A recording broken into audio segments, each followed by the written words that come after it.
আসসালামু আলাইকুম এভরিওয়ান, আশা করছি সবাই ভালো আছো। আরবিসি আইটেমের সর্বশেষ পার্ট অর্থাৎ অ্যানিমিয়া, থ্যালাসেমিয়া এবং পলিসাইথেমিয়া নিয়ে আজকে আমরা আলোচনা করব। তো অ্যানিমিয়া টপিকটা আসলে একটু অগোছালো, কারণ গাইডে যখন তুমি এটা পড়তে যাবা দেখবা যে ডেভিডসন, ডিগ্রোথি, স্যামসন রাইটস আরও কত কিছু নিয়ে আসছে, কিন্তু কোনো কিছু দিয়ে আসলে পরীক্ষায় যা আসে সেটা দিয়ে সেটা কাভার হয় না। গাইডের অনেক টপিকই আছে, কিন্তু সব টপিক পড়ে গেলেও দেখবা যে পরীক্ষায় যা জিজ্ঞেস করতেছে ওইটা পারতেছো না। আবার তুমি তো এর বাইরে কোথাও কী পড়বা, গাইডনে তেমন কিছু নাই ওখানে লেখা। সো আলটিমেটলি আমার কাছে মনে হয়েছে আমার মেডিকেলের যে লেকচার ক্লাসটা ছিল, সেই লেকচার ক্লাসের যে লেকচার স্লাইড, এই স্লাইডটাই এটার জন্য এনাফ, সবচেয়ে ভালো একটা জিনিস। তা আমি এটাই ইউজ করতেছি। আর এই লেকচারের কৃতজ্ঞতাটুকু আমার যিনি ক্লাস নিয়েছিলেন নাহিদ ইয়াসমিন ম্যাডামের প্রতি উৎসর্গিত। তো অ্যানিমিয়া বোঝার আগে আমাদের সবার আগে জানতে হবে রেড সেল ইন্ডেক্স, অর্থাৎ আমি যে আরবিসি নিয়ে পরিমাপ করব, যে আরবিসি অ্যানিমিয়ার পরিমাণ সংখ্যায় কম আছে, অ্যানিমিয়ার আরবিসির সংখ্যায় কম আছে, অথবা আরবিসির কনসেন্ট্রেশন কম, কারণ আমি কোনটাকে আসলে একটা স্ট্যান্ডার্ড ধরবো যে এর চেয়ে কম হইলে বা এর চেয়ে বেশি হইলে, এটা তো আমার জানতে হবে। তো এখানে হচ্ছে আমরা তিনটা জিনিসকে স্ট্যান্ডার্ড ধরি। একটা হলো মিন কর্পাসকুলার ভলিউম, অর্থাৎ গড় কণিকার ভলিউম আর কি, আয়তন, মানে কণিকার গড় আয়তন। আরবিসির গড় আয়তন হচ্ছে এমসিভি দ্বারা প্রকাশ করা যায়। মিন কর্পাসকুলার হিমোগ্লোবিন, অর্থাৎ আরবিসির যে গড় হিমোগ্লোবিন কন্টেন্ট সেইটা, এবং মিন কর্পাসকুলার হিমোগ্লোবিন কনসেন্ট্রেশন।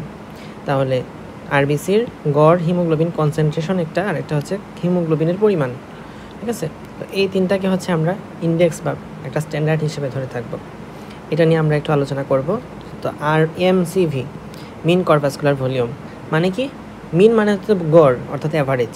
তাহলে অ্যাভারেজ ভলিউম অফ আরবিসি হলো এমসিভি, এবং পরিমাণ কত? 76 থেকে 96 ফেমটোলিটার। তাহলে এটার আয়তন এককটা সহ মুখস্থ রাখতে হবে, এবং এটা কোথায় আসে বেশি? ওসপিতে বেশি আসে।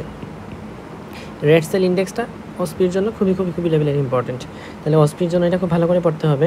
এছাড়া আমি একটা জিনিস পড়াবো না, ইএসআর, সাধারণত এটা তোমরা প্র্যাকটিক্যালে করো। প্র্যাকটিক্যালের জন্য যদি আলাদা ভিডিও দিই তাহলে ইএসআর নিয়ে আলোচনা করা হবে। সাধারণত ভাইবাতে বা আইটেমে ইএসআর সম্পর্কে আলোচনা করা হয় না। সো আমি আইটেমের আলোচনা এটাকে আনতেছি না। এমসিভি 76 থেকে 96 ফেমটোলিটার, শেষ। এমসিএইচ, এটা হলো average quantity of haemoglobin contained in RBC. এটা হচ্ছে তোমার হিমোগ্লোবিনের পরিমাণ গ্রাম এককে। তাহলে কতটুকু? 27 থেকে 32 পিকোগ্রাম।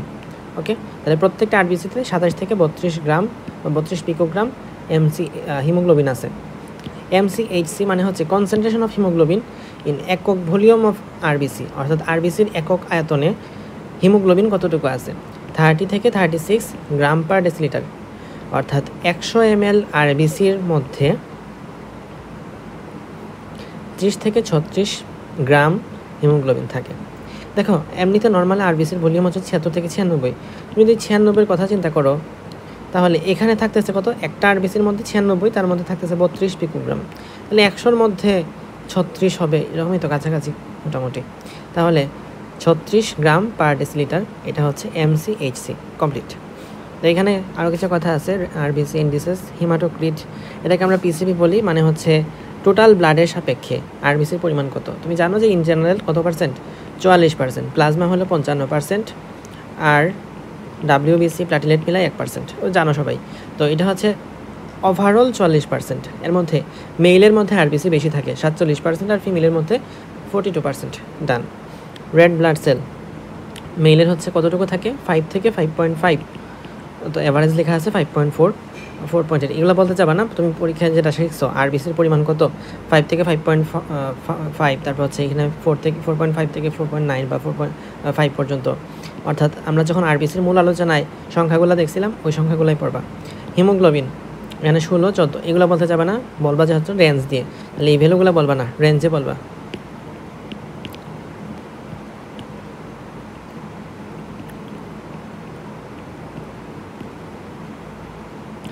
ডান। মিন কর্পাসকুলার ভলিউম, মিন কর্পাসকুলার হিমোগ্লোবিন, মিন কর্পাসকুলার হিমোগ্লোবিন কনসেন্ট্রেশন, এটা কতটুকু এটাও এখানে বলার দরকার নাই। তো এখানে আসলে কিছুই দরকার নাই, সবগুলাই আমরা আগে যে পড়ছি, যা রেঞ্জ দিয়ে পড়ছি, রেঞ্জ দিয়ে পড়বা। এখন আসো এনিমিয়া সম্পর্কে পড়ি আমরা।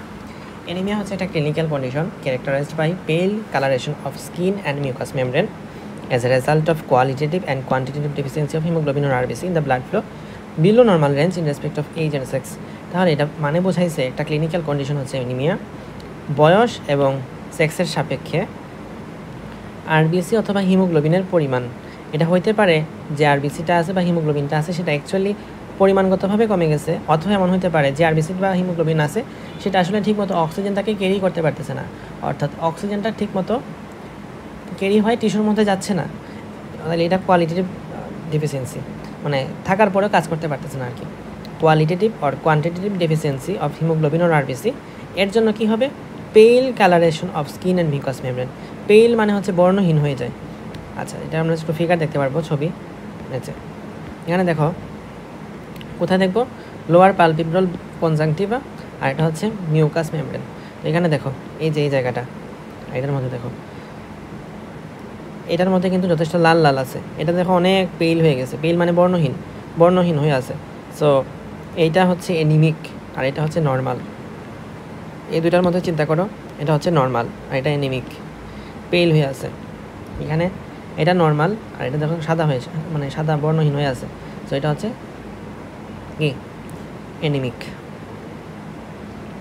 তাহলে হিমোগ্লোবিনের নর্মাল রেঞ্জ কত, 14 থেকে 18, ফিমেল হচ্ছে 12 থেকে 16, প্রার্থী হলো 23। এটা তো অবশ্যই মুখস্থ রাখতে হবে, এটা আমরা পড়ছি, কোথায় পড়ছি, হিমোগ্লোবিনের ভিডিওতে পড়ছি, তো এখানে আলাদা করে পড়ার মতো জিনিস না এটা। ক্লিনিক্যাল ফিচার কী কী হতে পারে, এক্সট্রিম ফেটিকনেস, উইকনেস, প্যালোর। এখানে মূল কথা হচ্ছে তোমার যেটা না বললে হবেই না, এটা হলো প্যালোর, মানে পেল কালারেশন হয়ে যায় of skin and mucous membrane, এটা না বললে তুমি তো জিরো। এছাড়া ব্রিটল নেইলস দেখলে একটু পরে, নেইলের নখের মধ্যে হচ্ছে খাঁজ কাটা হয়ে যায়, সাদা সাদা দাগ পড়ে। এছাড়া palpation or shortness of breadth, যেহেতু হিমোগ্লোবিন কম আমার, তো সুতরাং সেলের মধ্যে অক্সিজেনটা ক্যারি হবে কম এবং সেলটা কী হবে, হাইপোক্সিয়াতে ভুগবে, তাহলে শর্টনেস অফ ব্রেথ। এবং যেহেতু সব সেলের মধ্যে ঠিকমতো অক্সিজেন পৌঁছাচ্ছে না, সেলগুলো কিন্তু পুষ্টি পাচ্ছে না, শরীরটা উইকনেস হয়ে যাবে, টায়ার্ড হয়ে যাবে, ফিটিক হয়ে যাবে, মাথা ব্যথা করবে, ডিজিনেস লাগবে, লাইট হেডনেস লাগবে, মানে এক কথায় মোটামুটি ওই সব কথায় ঘুরে ফিরে এক কথাই হয়। আমাদের সেলের মধ্যে অক্সিজেন সাপ্লাইটা কম হচ্ছে, যে কারণে সেলটা নর্মাল যে ফাংশনটা করার কথা সেই ফাংশনটা করতে পারছে না। আমার কথা হলো ভাই এনিমিয়ার কজ কী, এখন ধরো আমার এখানে এনিমিয়া মানে কি, হিমোগ্লোবিন কম অথবা আরবিসি কম। তুমি যদি চিন্তা করো আমাদের এখন একটা তোমার কাছে রিলেটেবল যেটা লাগতে পারে সেটা হলো 99 EX প্লাস, এই ক্যালকুলেটার কিন্তু পাওয়া যায় না, তো তোমরা যখন ইন্টারমিডিয়েটে ছিল তখনও পাইছো তাই না? আচ্ছা, এই ক্যালকুলেটার পাওয়া যায় না, এটা তোমার কাছে রিলেটেবল লাগবে, এই জন্য বলতেছি। তো এই ক্যালকুলেটার না পাওয়ার কারণ কি হইতে পারে, যে লোক ব্যবসা করতো সেই লোক এটার মধ্যে ব্যবসা লস খাইছে, অথবা হইতে পারে যে প্রক্রিয়া এটা তৈরি করতো সেই প্রক্রিয়াটা এখন আর চলে না, অথবা সরকার থেকে নিষিদ্ধ হয়ে গেছে, অথবা মানে ধরো প্রোডাকশনটা হয় না আর কি, অথবা হইতে পারে যে কারখানায় হয়তো সেই কারখানা বন্ধ হয়ে গেছে, অথবা হইতে পারে যে সাপ্লাই হয়তো যে সাপ্লাইটা বন্ধ হয়ে গেছে, তাই না? এগুলোই তো হতে পারে। তো এটার সাথে তুমি মিলাই দেখো, র্যাপিড লস অফ ব্লাড যদি লস হয়ে যায় তাহলে কি আমার তো আর হবেই না, ব্লাডই লস যেখানে, সেখানে তো আরবিসি কই থেকে আসবে আর হিমোগ্লোবিন কই থেকে আসবে, এনিমিয়া হবে অবশ্যই। রিডিউস প্রোডাকশন অফ আরবিসির প্রোডাকশনটাই লস যদি কমে যায় তাহলে তো আর তোমার এখানে তুমি আরবিসি পাবা না। অথবা আরবিসির প্রোডাকশন কেন্দ্র কোথায়, কারখানা হচ্ছে বোন মেরু, তাহলে বোন মেরুতে যদি ডিজিজ হয় তাহলে তো তুমি পাবা না। আবার যদি আরবিসি ডিস্ট্রাকশন হয়ে যায় in comparison to other production, মানে ধরো প্রোডাকশনের তুলনায় যদি আরবিসির ডিস্ট্রাকশন বেশি হয়, তোমার যদি সাপ্লাই বন্ধ হয়ে যায়, তখন কি সাপ্লাই বন্ধ হয়ে যাওয়া হচ্ছে এটা, আর এটা হচ্ছে তুমি আরবিসিটাকে যতটুকু তৈরি করতেছো তার আগেই সেটা ধ্বংস হয়ে যাচ্ছে, তাহলে এক্সেসিভ ডিস্ট্রাকশন অফ আরবিসি এটাও একটা কজ অফ এনিমিয়া। ওকে, এটা হয়তো রিটেনে আসবে না, এটা বড় জোর ভাইবাতে আইটেমে জিজ্ঞেস করতে পারে। এখন আসো এনিমিয়ার ক্লাসিফিকেশন, অ্যান্ড বইয়ের মধ্যে দেখবা যে এনিমিয়ার ক্লাসিফিকেশন মানে গাইডের মধ্যে আর কি এই টপিকটা নিয়ে অনেক কিছু লিখছে, এনিমিয়ার এই ক্লাসিফিকেশন সেই ক্লাসিফিকেশন। তো আলটিমেটলি তুমি কিন্তু অত কিছু ক্লাসিফিকেশন মনে রাখতে পারবে না বা তোমার দরকারও নাই। এইটা লজিক্যাল ক্লাসিফিকেশন একবার আসছিল একবার, সো এটা তুমি চাইলে একবার পড়ে রাখতে পারো। ব্লাড লসের জন্য হতে পারে, হিমোলাইসিসের জন্য হতে পারে, অথবা ডিসহিমোপয়েটিক, অর্থাৎ ঠিকমতো অ্যানিমিয়া আরবিসি প্রডিউস হচ্ছে না, অথবা আরবিসি ভেঙে যাচ্ছে, অথবা ব্লাড লস হয়ে যাচ্ছে, এর জন্য এটোলজিক্যাল অ্যানিমিয়া ঘটে। আচ্ছা, আর এটা হলো মরফোলজিক্যাল ক্লাসিফিকেশন অফ অ্যানিমিয়া। কি আছে, microcytic hypochromic anaemia, macrocytic normochromic anaemia, আর একটা হলো নর্মোসাইটিক নর্মোক্রোমিক অ্যানিমিয়া। ঠিক আছে, তাহলে ম্যাক্রোসাইটিক, মাইক্রোসাইটিক, হাইপোক্রোমিক। এগুলোর মানে কি? দেখো, মাইক্রোসাইটিক মানে হচ্ছে সেল ভলিউম কম। মাইক্রোসাইট, দুইটা কথা লিখে দিই, অত ঘুরানো লাগবে না। মাইক্রোসাইট মানে হলো, আমরা এটা ফার্স্ট আরবিসির ফার্স্ট ভিডিওতে পড়ছিলাম, মাইক্রোসাইটিক মানে হচ্ছে মাইক্রোসাইট মানে হলো আরবিসির ভলিউম কম, ভলিউম কম। আর হাইপোক্রোমিক, হাইপোক্রোমিক মানে কি? আরবিসির কনসেন্ট্রেশন কম। ঠিক আছে, ওকে। এখন আসো, হাইপোক্রোমিক মাইক্রোসাইটিক অ্যানিমিয়া মানে এটার মধ্যে ভলিউমও কম, আর এটার মধ্যে কি সেলটাও মানে কনসেন্ট্রেশনটাও কম। ভলিউম কম, দেখো নর্মাল যে ভলিউম সেই ভলিউম থেকে, নর্মাল ভলিউমের চেয়ে কম, নর্মাল যে কনসেন্ট্রেশন সেই কনসেন্ট্রেশন থেকে কম। তাহলে এই হচ্ছে আমাদের হাইপোক্রোমিক মাইক্রোসাইটিক অ্যানিমিয়া। এক্সাম্পল কি? Iron deficiency anaemia. তো আমাদের ফার্দার আয়রন ডিফিসিয়েন্সি অ্যানিমিয়া সম্পর্কে পড়তে হবে, বাট তার আগে বাকি দুইটা টাইপ পড়ে ফেলি। নর্মোক্রোমিক নর্মোসাইটিক অ্যানিমিয়া মানে হচ্ছে সব কিছু নর্মাল, বাট তারপরে তো অ্যানিমিয়া হচ্ছে, তার মানে আরবিসি কাউন্ট আসলে কম। তাহলে আরবিসি কাউন্ট কম, বাকি সব কিছু ঠিক আছে। এগুলোর মধ্যেও কিন্তু আরবিসি কাউন্ট কম, আরবিসি কাউন্ট কম এবং তার সাথে এগুলো আছে। ঠিক আছে, এটাও আরবিসি কাউন্ট কম। Haemorrhagic anaemia, haemolytic anaemia. Haemolytic অ্যানিমিয়ার মধ্যে, হেমোলাইটিক মানে কি? আরবিসি সেল ভেঙে যাচ্ছে। তো হেমোলাইটিক অ্যানিমিয়ার একটা এক্সাম্পল হচ্ছে সিকল সেল অ্যানিমিয়া। আমরা আমাদের আলোচনায় সিকল সেল অ্যানিমিয়া সম্পর্কে ডিটেলস জানবো। ওকে, আর একটা হচ্ছে ম্যাক্রোসাইটিক অ্যানিমিয়া। ম্যাক্রোসাইটিক অ্যানিমিয়াতে কী হয়? সেলটা বড় হয়ে যায়, তার মানে কি? সেল ভলিউম বেশি। সেল ভলিউম যখন বেশি তখন হচ্ছে সেলের কনসেন্ট্রেশনটাও বেশি, কিন্তু এখানে হিমোগ্লোবিনের পরিমাণটাও বেশি, কিন্তু হিমোগ্লোবিনের কনসেন্ট্রেশনটা নর্মাল থাকে। যদি নর্মাল না থাকতো তাহলে তো হাইপারক্রোমিক হইতো, তাই না?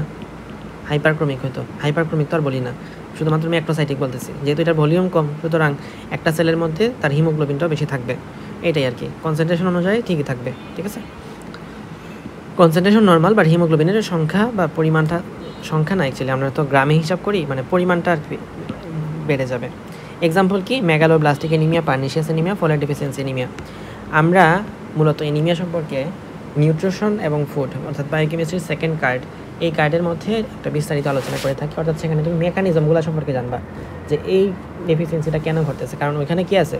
ওইখানে আছে তোমার আয়রন, ওইখানে আছে তোমার ভিটামিন B9, ভিটামিন B12, অর্থাৎ যেগুলোর কারণে আরবিসি সেলটা প্রোডাকশন ঘটে, ওইগুলো সম্পর্কে আলোচনা আছে ওইটার মধ্যে। সো এইগুলো যখন তোমার পড়া হয়ে যাবে তখন তুমি মেকানিজমটা বুঝতে পারবা। বাট আমরা এখানে ফিজিওলজির মধ্যে শুধুমাত্র অ্যানিমিয়া টপিকটা সম্পর্কে জানবো, অর্থাৎ কোনটার মধ্যে কী হয় না হয়, মেকানিজম এক্স্যাক্টলি কেন এটা ঘটতেছে এটা জানবা কোথায়? বায়োকেমিস্ট্রিতে। আমি চাচ্ছিলাম যে অ্যানিমিয়া, বায়োকেমিস্ট্রি, ফিজিওলজি মিলে একটা ভিডিও বানানোর, অর্থাৎ ইন্টিগ্রেটেড দুইটাকে কম্পাইল করে। বাট যখন বায়োকেমিস্ট্রি বানাবো তখন চেষ্টা করব যে দুইটাকে একসাথে কম্পাইল করে বানানো যায় কিনা। Summary of red cell indices in different types of anaemia. দেখো, মাইক্রোসাইটিকে কী হয়েছে? সবগুলো কমে গেছে। Microcytic, hypochromic. নর্মোসাইটিক, নর্মোক্রোমিক হচ্ছে সব নর্মাল। আর ম্যাক্রোসাইটিকের মধ্যে এই দুইটা ইনক্রিজ হয়, কিন্তু একটা হলো নর্মাল থাকে। কোনটা? কনসেন্ট্রেশনটা নর্মাল থাকে। কারণ আসো, অ্যানিমিয়ার ইফেক্ট কি? সার্কুলেটরি সিস্টেমের উপর। অ্যানিমিয়া যেহেতু আরবিসি কম, হিমোগ্লোবিন কম, সুতরাং আমার সেলের মধ্যে কি অক্সিজেনটাও কম। এখন আমার সেলের মধ্যে তো অক্সিজেন কম থাকলে হবে না, সেলটা তো মরে যাবে। তাহলে আমার সেলটাকে হচ্ছে মানে বডিটাকে কম্পেনসেট করে কী কাজ করে? ব্লাড ফ্লোটা বাড়াই দেয়। ব্লাড ফ্লো বাড়াই দিলেও মানে কি? ব্লাড ফ্লো বেশি মানে এখান থেকে তোমার আরবিসিটাও বেশি পাস হচ্ছে, বেশি পরিমাণে হিমোগ্লোবিনটাও পাস হচ্ছে। তাহলে যদিও বা আমার ব্লাডের মধ্যে হিমোগ্লোবিনের পরিমাণটা কম বা কনসেন্ট্রেশনটা কম, বাট আমি অনেক বেশি ব্লাড দিয়ে দিচ্ছি। তো দেখা যায় আগে এটুকের মধ্যে থাকতো 10টা, কারণ আমি অনেক ব্লাড দিলাম, এখন এখানে আছে 10টা। তো এটা কিন্তু আমার জন্য মানে কী বলা যায়, একটা কম্পেনসেটরি মেকানিজম। এখন যেহেতু আমার ব্লাড ফ্লো বেড়ে গেছে, তার মানে কি ভেনাস রিটার্ন বেড়ে গেছে, কার্ডিয়াক আউটপুট বেড়ে গেছে, ইত্যাদি ইত্যাদি অনেক সব কিছু বেড়ে গেছে, এবং হার্টের ওয়ার্কআউটটাও বেড়ে গেছে। আলটিমেটলি সেটা হার্ট ফেইলার হয়ে যাবে। তো এখন এই জিনিসটা যদি না বুঝতে পারো অসুবিধা না, এটা তোমরা সিভিএস কার্ডে পড়বা। এটা ফিজিওলজির যে ফার্স্ট কার্ড, সেই ফার্স্ট কার্ডে আসার কথা না, অর্থাৎ ব্লাড কার্ডের মধ্যে এটা আসারও কথা না। সো আশা করি সেটা তোমরা কোথায় পড়বা? সিভিএস কার্ড, এর পরের কার্ডেই এটা নিয়ে পড়ানো হবে। ভেনাস রিটার্ন মানে হচ্ছে হার্টের মধ্যে যে পরিমাণ রক্ত ফিরে যায়, কার্ডিয়াক আউটপুট মানে হার্ট থেকে যে রক্ত বের হয়ে আসে, এই তো, আর তো কিছু লাগে না। কার্ডিয়াক আউটপুট, এগুলোই। ভিসকোসিটি মানে তো বোঝোই, মানে ধরো ব্লাড ফ্লো অনেক বাড়াই দিতে হবে, তাহলে কি সান্দ্রতা বেশি রাখে লাভ আছে? ঘর্ষণ তো আমি তখন বেশি রাখবো না, কমাই দিব, এই আর কি আলটিমেটলি। ওকে, পলিসাইথেমিয়া টপিকটা আমরা এখনই পড়ে ফেলি, যেহেতু অ্যানিমিয়া আমরা পড়লাম মাত্রই। তো অ্যানিমিয়ার ডিটেলসগুলো আমাদের আবার পড়তে হবে। সিকল সেল অ্যানিমিয়া, তারপর হচ্ছে আয়রন ডেফিসিয়েন্সি অ্যানিমিয়া, তারপর মেগালোব্লাস্টিক পার্নিশিয়াস, এই দুইটা সম্পর্কে পড়তে হবে। সো আমরা পলিসাইথেমিয়াটা একটু দেখে ফেলি জাস্ট। পলিসাইথেমিয়া মানে হচ্ছে নর্মাল যা রেড সেল আছে তার চেয়ে অনেক বেশি, নর্মাল রেড ব্লাড সেল কাউন্টের চেয়ে যদি বেশি হয় তাহলে সেটা হচ্ছে পলিসাইথেমিয়া। ট্রু হতে পারে অথবা ফলস রিলেটিভ হতে পারে। ট্রু পলিসাইথেমিয়া মানে হচ্ছে রেড সেল বেড়ে যাওয়া, অর্থাৎ আরবিসির সংখ্যা বেড়ে যাওয়া, আর রিলেটিভ পলিসাইথেমিয়া হলো প্লাজমার পরিমাণ কমে যাওয়া। এখন ধরো রেড সেল যদি বাইরে যায় তাহলে তো এটা পলিসাইথেমিয়া, আমার তো কোনো বুঝতে অসুবিধাই নাই। বাট যদি প্লাজমার পরিমাণ কমে যায়, ভলিউম কমে যায়, তাহলে কি আরবিসির পরিমাণ ওই সাপেক্ষে বাইরে যাবে না?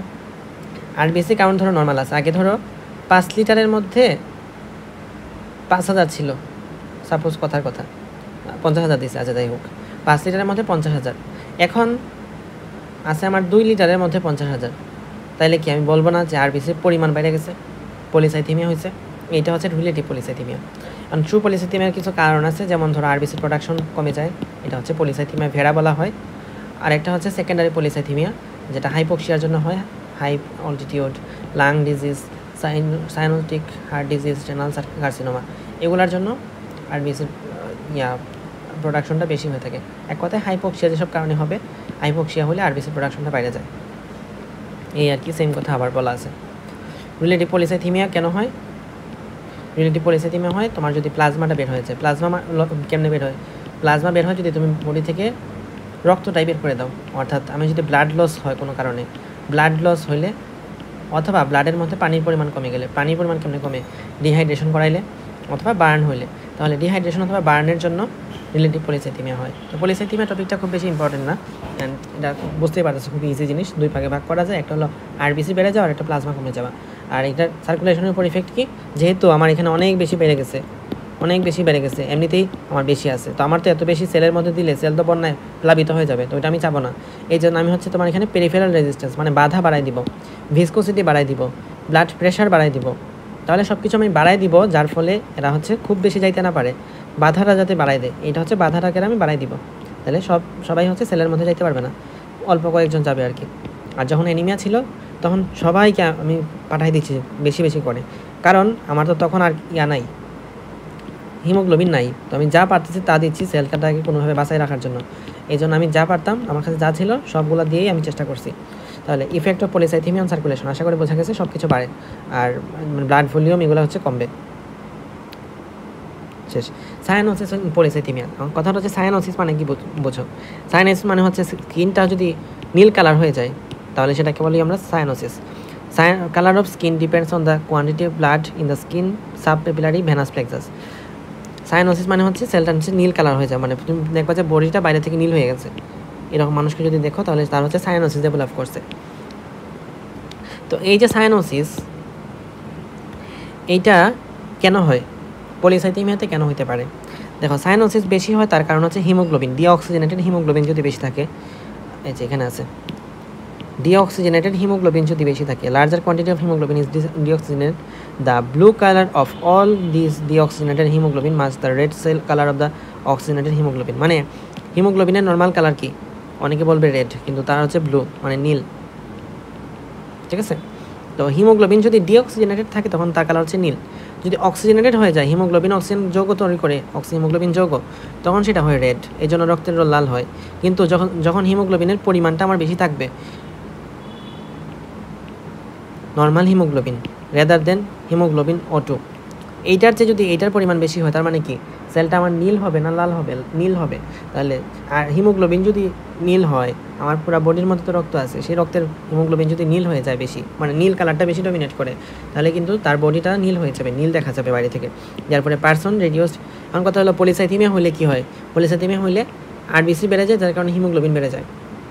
হিমোগ্লোবিন বেশি, অর্থাৎ হিমোগ্লোবিন O2 যতটুকু না তৈরি করতে পারতেছে তার চেয়ে হিমোগ্লোবিন মুক্ত হিসেবে বেশি আছে, আর এটা বেশি থাকা মানে কি? নীল কালার থাকা, আর নীল কালার থাকলে মানে কি? সায়ানোসিস ডেভেলপ করা। বুঝছি আশা করি। এরপর আসো আমাদের প্রত্যেকটা অ্যানিমিয়া সম্পর্কে ডিটেলস আলোচনা করতে হবে। তো আয়রন ডেফিসিয়েন্সি অ্যানিমিয়া, কথা হলো আয়রন তো কতটুকু লাগবে সেটা তো জানতে হবে, আর বডির মধ্যে থাকে 4 থেকে 5 গ্রামের মতো। এর মধ্যে প্রতিদিন কতটুকু লাগে বাচ্চাদের ক্ষেত্রে, মানে ইনফ্যান্ট যারা নবজাতক তাদের ক্ষেত্রে 6 থেকে 10, চিলড্রেন 10 মিলিগ্রাম, অ্যাডাল্ট মেল 10 থেকে 12, অ্যাডাল্ট ফিমেল 15, প্রেগনেন্সি 30। তো এই আয়রন সম্পর্কে তোমরা বায়োকেমিস্ট্রির সেকেন্ড কার্ড এখানে খুব ডিটেলসে পড়বা। এখানে জাস্ট আমরা একটু আইডিয়া দিচ্ছি, বা ধরো পুরোটাই আমি বলতেছি সংক্ষিপ্ত করে, সেখানে একটু ভালো করে বলা হবে। সোর্স অফ আয়রন, অ্যানিমেল কী কী সোর্স আছে, প্ল্যান্ট কী কী সোর্স আছে সেগুলো দেখবা। তো একটা মেলের ক্ষেত্রে 1 milligram of iron is excreted everyday through faeces, আর ফিমেলের ক্ষেত্রে 0.7 মিলিগ্রাম। তাহলে প্রতিদিন আয়রন আউটপুট হলো 1 milligram for male, iron output for female হচ্ছে 0.7 milligram. Each gram haemoglobin, 1 gram হিমোগ্লোবিনের মধ্যে কতটুকু আয়রন থাকে? 3.34 মিলিগ্রাম আয়রন থাকে। 100 ml of blood content 15 gram of haemoglobin and about 50 milligram of iron. 400 ml 450 ব্লাডের মধ্যে কতটুকু থাকে এটা বের করতে পারবে এখান থেকে। এরপর আসো আয়রন মেটাবলিজম, এইটা সম্পর্কে তোমরা নিউট্রিশন কার্ডেই পড়বা। তো এখানে জাস্ট আমি একটু দেখাই। ধরো কারো ক্ষেত্রে আছে তোমার Fe3+, আমরা যে খাবার খাই সাধারণত বেশিরভাগ ক্ষেত্রে Fe3+ থাকে। তো সেটা হচ্ছে তুমি যখন ভিটামিন সি এর ভূমিকায়, ভিটামিন সি এবং তুমি ডিউডেনাল সাইটোক্রোম বি এই কমপ্লেক্সের মাধ্যমে Fe3+টাকে Fe2+-এ কনভার্ট করবা তোমার বডির মধ্যে। দেন Fe2+টা এখন DMT1, যার মানে হচ্ছে divalent metal ion transporter, divalent metal ion transporter 1 এর মধ্য দিয়ে Fe2+টা সেলের ভিতরে ঢুকলো। কোন সেল? ইন্টেস্টাইনের সেল। তাহলে সেলের মধ্যে ঢুকলো, ইন্টেরোসাইটে ঢুকছে Fe2+টা। সেলের মধ্যে ঢুকে আবার সে হয় Fe3+-এ কনভার্ট হবে অথবা ফেরোপ্রোটিন এটার কাছে যাবে। আবার এদিকে আসো হিম, এই হিমটা হচ্ছে তোমার তখন সেলের মধ্যে আসবে। হিমটা কোনটা? আরবিসি ভাঙার মাধ্যমে, হিমোগ্লোবিন ভাঙার মাধ্যমে যেটা পাওয়া গেছে। হিমোগ্লোবিন ভাঙলে কি হয়? হিম আর গ্লোবিন। এই হিম ভাঙলে আবার কি পাওয়া যায়? আয়রন পাওয়া যায়। তো এই আয়রনের কথা আমরা বলতেছি না, আমরা হচ্ছে ডায়েটরি ইনটেকের মাধ্যমে আয়রনটাকে ঢোকাচ্ছি, আর হিমটা হচ্ছে সেলের মধ্যে আসতেছে। তো হিম যেটা তৈরি হয় সেটা হচ্ছে HCP, যার মানে হলো হিম ক্যারিয়ার প্রোটিন। এটার মধ্য দিয়ে হিমটা সেলের মধ্যে আসছে। এই হিমটা হিম অক্সিজেনেজ এনজাইম দিয়ে Fe2+-এ কনভার্ট হয়েছে, অর্থাৎ Fe2+ আর বিলিভার্ডিন তো তৈরি হয় আমরা জানি। তার মধ্যে Fe2+-এ কনভার্ট হয়েছে। এই Fe2+টা এখন Fe3+, যেটা ফেরিটিন রূপে সঞ্চিত থাকবে, স্টোর থাকবে। আর Fe2+, দুই দিক থেকেই এই ফেরোপ্রোটিন এটা দিয়ে হচ্ছে সেলের বাইরে চলে যাবে। কোথায় যাবে? ব্লাডে চলে যাবে। ব্লাডে যাবে Fe2+ হিসাবে। ওকে, Fe2+ হিসাবে বের হওয়ার পরে সে এখানে আছে তোমার হেপাস্টিন। এই হেপাস্টিন যে ট্রান্সপোর্টার আছে, হেপাস্টিন কমপ্লেক্সের মাধ্যমে Fe2+টা Fe3+-এ কনভার্ট হবে, আর Fe3+টা আলটিমেটলি ট্রান্সফেরিন হিসেবে ব্লাডের মধ্যে মুভ করতে থাকবে, অর্থাৎ ট্রান্সফার হবে আর কি এক জায়গা থেকে আরেক জায়গায়। তাহলে ব্লাডের মধ্যে মূলত ট্রান্সপোর্টেশন ফর্ম কোনটা? ট্রান্সফেরিন। আর স্টোরেজ ফর্ম কোনটা? ফেরিটিন। আয়রন মেটাবলিজম থেকে সংক্ষেপে এতটুকুই, বাকিটুকু যদি জানতে হয় সেটা আমরা নিউট্রিশন কার্ডে আলোচনা করব। তো আয়রনের সোর্স এখানে এগুলোই বলা আছে: আয়রন অ্যাবজর্পশন, নন হিম আয়রন অ্যাবজর্পশন, এগুলো সব বলা হয়েছে রেডি। Iron recycle. এখন আসো আয়রন ডিফিসিয়েন্সি অ্যানিমিয়া। তো আয়রন ডিফিসিয়েন্সি অ্যানিমিয়া মানে কি? যতটুকু দরকার যতটুকু যদি না থাকে তাহলে সেটা হলো আয়রন ডিফিসিয়েন্সি অ্যানিমিয়া। কেন হতে পারে? ব্লাড লসের জন্য, সাইকোলজিক্যাল ফিজিওলজিক্যাল ডিমান্ড যদি বেড়ে যায়, প্রেগনেন্সি, বার্থ, তারপর হচ্ছে মেল অ্যাবজর্পশন, গ্যাস্ট্রোনমি, গ্যাস্ট্রেক্টমি মানে অর্থাৎ গ্যাস্ট্রিক স্টোমাক নাই, অথবা গ্যাস্ট্রাইটিস, স্টোমাকের মধ্যে ইনফ্লামেশন হয়েছে, এইসব ক্ষেত্রে আয়রন ডিফিসিয়েন্সি অ্যানিমিয়া হতে পারে। তাহলে আয়রন ডিফিসিয়েন্সি অ্যানিমিয়া অথবা মাইক্রোসাইটিক হাইপোক্রোমিক অ্যানিমিয়া শেষ। এবার আসুন নর্মোক্রোমিক নর্মোসাইটিক অ্যানিমিয়া, যার একটা এক্সাম্পল পড়ছিলাম আমরা, হিমোলাইটিক অ্যানিমিয়া। হিমোলাইটিক অ্যানিমিয়ার হচ্ছে একটা বিশেষ ধরনের টাইপ হচ্ছে sickle cell anaemia. Sickle cell অ্যানিমিয়ার ক্ষেত্রে কী হয়? আরবিসির যে সেলগুলো আছে সেই সেলগুলো কিন্তু সিকেল শেপ হয়ে গেছে। সিকেল মানে হচ্ছে কাস্তে আকৃতির হয়ে গেছে। তো এখানে হচ্ছে হিমোগ্লোবিন এসে কনভার্ট হয়ে যায়, এই জন্যই haemoglobin S for sickle cell মনে রাখবা। তাহলে হিমোগ্লোবিন এস, এই হিমোগ্লোবিন এস হয়ে যাওয়ার কারণে এখানে তোমার সিকেল সেল অ্যানিমিয়া ডেভেলপ করতেছে। ওকে, আমাদের তাহলে এই ধরনের অ্যানিমিয়া সম্পর্কে পড়া শেষ। তার নেক্সটে আসো ম্যাক্রোসাইটিক অ্যানিমিয়া, যার একটা এক্সাম্পল হলো মেগালোব্লাস্টিক অ্যানিমিয়া, এবং এরপরে আমরা পার্নিশিয়াস অ্যানিমিয়া সম্পর্কে পড়বো। তো মেগালোব্লাস্টিক অ্যানিমিয়া দেখো, মেগা কথাটা আছে নামের মধ্যে, অর্থাৎ সেলটা বড় হয়ে যায়। এমনিতে যেটা ম্যাক্রোসাইটিক, তাই না? ম্যাক্রোসাইটিক মানে সেল বড়। তাহলে মেগালোব্লাস্টিক অ্যানিমিয়া সেল বড় হয়ে যায়। কেন হয় এটা? ভিটামিন B12 এবং ফলিক অ্যাসিড ডেফিসিয়েন্সির জন্য। ওকে, ঠিক আছে। এখন কেন হয় বা কীভাবে হয় জিনিসটা একটু দেখো, এখানে লেখা আছে। এটা বায়োকেমিস্ট্রির টপিক মূলত। তো হোমোসিস্টিন থেকে মিথিওনিন তৈরির বিক্রিয়ার সময় কাজ করে যে এনজাইম তার নাম হলো মিথিওনিন সিনথেজ। এবং একই সাথে বিক্রিয়াটা আসলে এইভাবে ঘটে যে হোমোসিস্টিন এর সাথে N5 মিথাইল টেট্রাহাইড্রোফোলিয়েট, এই দুইটা মিলে তৈরি করে মিথিওনিন এবং টেট্রাহাইড্রোফোলেট, ঠিক আছে। তো এর মধ্যে এটা থেকে এটা কনভার্সনের জন্য কাজে লাগে এইটা মিথিওনিন সিনথেজ। আর এই N5 মিথাইল টেট্রাহাইড্রোফোলিয়েট এটা থেকে টেট্রাহাইড্রোফোলেট এটা উৎপন্ন করার সময় ভিটামিন B12 এর নাম হচ্ছে মিথাইল কোবালামিন, এটা কাজ করে। তাহলে ভিটামিন B12 কাজ করলো। এখন আসি ইন ভিটামিন B12 ডেফিসিয়েন্সি কী হবে না, N5 মিথাইল টেট্রাহাইড্রোফোলেট থেকে টেট্রাহাইড্রোফোলেট উৎপন্ন হবে না। যদি টেট্রাহাইড্রোফোলেট উৎপন্ন না হয় তাহলে ইনঅ্যাক্টিভ N5 মিথাইল টেট্রাহাইড্রোফোলেট এটা রয়ে যাবে। আর এটা যদি রয়ে যায় তাহলে এই ঘটনাটাকে বলা হয় ফোলেট ট্র্যাপ। যাই হোক, এটা বায়োকেমিস্ট্রি টপিক, না জানলে হবে। কিন্তু N5 মিথাইল টেট্রাহাইড্রোফোলেট এটা হচ্ছে একটা ইনঅ্যাক্টিভ, কিন্তু এই টেট্রাহাইড্রোফোলেটে কিন্তু অনেক ইম্পর্টেন্স আছে। কী ইম্পর্টেন্স দেখো, টেট্রাহাইড্রোফোলেটটা পিউরিন সিনথেসিসের জন্য কাজে লাগে এবং TMP সিনথেসিসের জন্য কাজে লাগে। তো থায়ামিন মনোফসফেট, এটা তো পড়ছো তোমরা, thymine, adenine, guanine, cytosine, thymine, এর মধ্যে থায়ানিন মনোফসফেট সিনথেসিসের জন্য কাজে লাগে টেট্রাহাইড্রোফোলেটটা। পিউরিন যেগুলো পড়ছো, এডিনিন, গুয়ানিন, এগুলো সিনথেসিসের জন্য কাজে লাগে টেট্রাহাইড্রোফোলেটটা। এখন ধরো পিউরিন সিনথেসিস হলো না, মানে যেহেতু আমার টেট্রাহাইড্রোফোলেট উৎপন্ন হয় নাই, এটা যেহেতু নাই তার মানে এটা উৎপন্ন হয় নাই, পিউরিন উৎপন্ন হয় নাই। আমরা জানি ডিএনএর মধ্যে 4টা জিনিস লাগে, nitrogen base, adenine, guanine, cytosine, thymine. এর মধ্যে যদি এডিনিন, গুয়ানিন উৎপন্ন না হয়, মানে পিউরিন উৎপন্ন না হয়, তার মানে কি উৎপন্ন হবে না, ডিএনএ উৎপন্ন হবে না। আর যদি ডিএনএ উৎপন্ন না হয় তার মানে কি হবে না, সেল রেপ্লিকেশন, মানে ডিএনএ রেপ্লিকেশনটা হবে না। আর ডিএনএ রেপ্লিকেশন যদি না হয় তার মানে ইন্টারফেসের দশায় যে প্রস্তুতিটা নেওয়া দরকার, যে প্রিপারেশনটা নেওয়া দরকার সেল ডিভিশনের জন্য, সেই সেল ডিভিশনটা হবে না, তার মানে সেল ডিভিশনও হবে না। আর সেল ডিভিশন যদি না হয় তার মানে কি, সেলটা বড় হইতে থাকবে কিন্তু সেলটা আর ডিভিশন হইতে থাকবে, ফার্দার আর ডিভিশন হতে পারবে না। তাহলে formation of immature megaloblast with fragile membrane which gives a short life of megaloblast in circulation that causes megaloblastic anemia। তার মানে আলটিমেটলি সেলটা ডিভিশন হতে পারলো না, কিন্তু সেলটা আস্তে আস্তে বড় হয়েছে, মেগালোব্লাস্ট হয়েছে, ঠিক আছে। অ্যান্ড আমরা জানি কি আরবিসি সেল ডিভিশনের হওয়ার মাধ্যমে কী হয়, আলটিমেটলি একদম পূর্ণাঙ্গ এরাইথ্রোসাইট হয়, এর আগে ইরাইথ্রোব্লাস্ট থাকে। ইরাইথ্রোব্লাস্টগুলো বড় হতে থাকবে কিন্তু আর ডিভিশন হতে পারবে না, সো এই জন্য এটা ইরাইথ্রোসাইট না হয় মেগালোব্লাস্ট হিসেবে থেকে যাবে। অ্যান্ড এটাকে আমরা বলতেছি মেগালোব্লাস্টিক অ্যানিমিয়া। ফাইন, মেগালোব্লাস্টিক অ্যানিমিয়ার কজ তো যেগুলো এখানে লেখা আছে, ভিটামিন B12 এবং ফলিক অ্যাসিডের রোল এখানে অলরেডি পড়ানো হয়েছে, যা বলছে তাই এখানে আছে, তো এক্সট্রা কিছু নাই। এরপর আসো পার্নিশিয়াস অ্যানিমিয়া। পার্নিশিয়াস অ্যানিমিয়া কেন হয়, ইন্ট্রিনসিক ফ্যাক্টর অফ ক্যাসেলের জন্য হয়। এই ইন্ট্রিনসিক ফ্যাক্টর অফ ক্যাসেল এটা তো পড়ছি আমরা যে আরবিসির ইরাইথ্রোপয়েসের জন্য কাজে লাগে।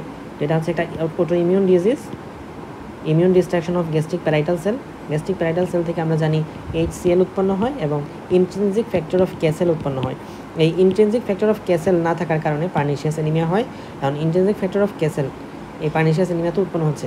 তো এমনিতে এই ইন্ট্রিনসিক ফ্যাক্টর অফ ক্যাসেলটা কী কাজে লাগে, ভিটামিন B12 শোষণে বা অ্যাবজর্পশনে কাজে লাগে। এই শোষণটা কোথায় ঘটে, টার্মিনাল আইলিয়ামে ঘটে।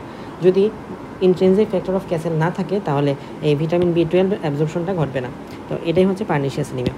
আপাতত তোমাদের লেভেলে এতটুকুই জানা দরকার, যখন বায়োকেমিস্ট্রি কাট পড়বা তখন ডিটেলস জানা যাবে। এর বাইরে তুমি থ্যালাসেমিয়া পড়তে হবে তোমাকে। তো থ্যালাসেমিয়া হচ্ছে যদি আমার হিমোগ্লোবিন যেটা থাকবে আরবিসির মধ্যে থাকা যে হিমোগ্লোবিন চেইনটা আছে, সেই হিমোগ্লোবিন চেইনটা যদি কোয়ালিটেটিভ কোনো ধরনের সিনথেসিসে কোনো ঝামেলা হয়, অর্থাৎ হিমোগ্লোবিনের মধ্যে যদি কোনো ধরনের কোয়ালিটেটিভ ডিফেক্ট ঘটে, নট কোয়ান্টিটি, হিমোগ্লোবিনের পরিমাণ ঠিক আছে কিন্তু যে হিমোগ্লোবিনটা আছে সেই হিমোগ্লোবিনের চেইনের মধ্যে ঝামেলা, তাহলে সেটা হবে কোয়ালিটেটিভ থ্যালাসেমিয়া, ঠিক আছে। মানে কোয়ালিটেটিভ হিমোগ্লোবিন যদি ডেফিসিয়েন্সি ঘটে তাহলে সেটা হবে থ্যালাসেমিয়া। Okay fine. আচ্ছা, তাহলে thalassemia are heterogeneous group of disorder in which there is genetically determined reduction in the rate of synthesis of one or more types of normal hemoglobin polypeptide chain resulting in a decreased production of hemoglobin having the affected chain।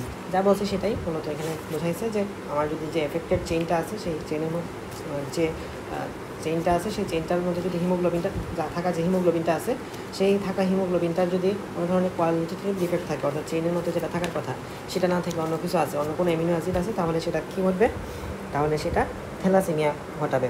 Okay fine. তো thalassaemia এটাকে আমরা দুই ভাগে ভাগ করতে পারি, একটা হচ্ছে হেমাটোলজিক্যাল ক্লাসিফিকেশন আর একটা হলো ক্লিনিক্যাল ক্লাসিফিকেশন।